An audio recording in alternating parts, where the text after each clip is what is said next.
track that I've done recently. I don't know if I want you to play it.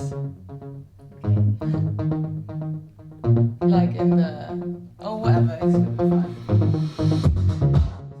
When her singing career stalled, 25-year-old Kat Knix turned her talents to music production. She found herself in a male-dominated industry but was determined to succeed, and now has a string of successes under her belt, including remixes for The Knife and Icona Pop. Here we talk to her in a Hackney flat, which doubles as her workshop, about setbacks, discrimination and her musical ambitions. Well, it all started, from the beginning, in 2009, I got like a vocal cord infection. So basically, I wasn't really allowed to sing, and that was like one of the most horrible things I've ever been through. And I don't wish that for anyone who's into music, not even my worst enemy or anything.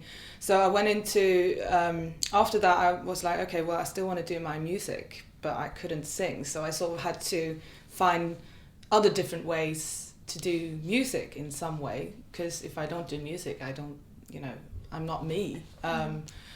So then I got into DJing and through DJing started to discover sort of dance music, more electronic beats and sounds and stuff. So that's all how I got into what I'm doing now.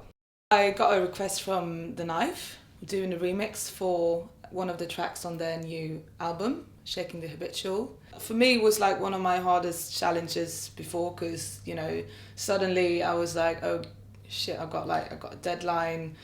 I really want this to turn out well because it would be good for my own career, like musically. And it ended up as a pretty crazy, insane remix. I was experimenting a lot with these crazy sounds. It was a lot of fun. And yeah, they liked it, so it finally got released.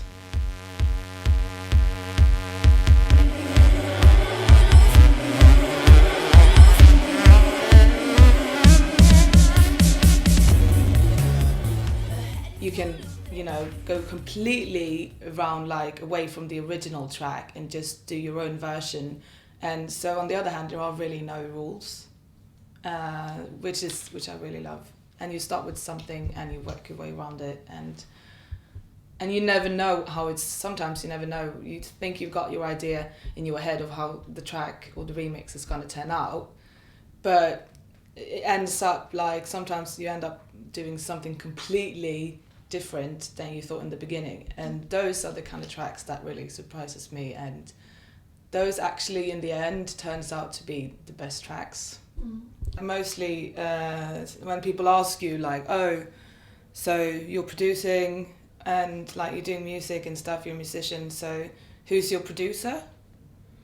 And then I say, well, I'm producing myself. I'm the producer, And then they keep saying, no, but really, who's your producer? So basically there's this whole thing about women in the music business always has a male producer. That's sort of the woman might, write her tracks, but she's not producing them. Because even though I enjoy remixing, my biggest thing that I want to do is just, do my own tracks. And no man's gonna get in the way of that. My life would be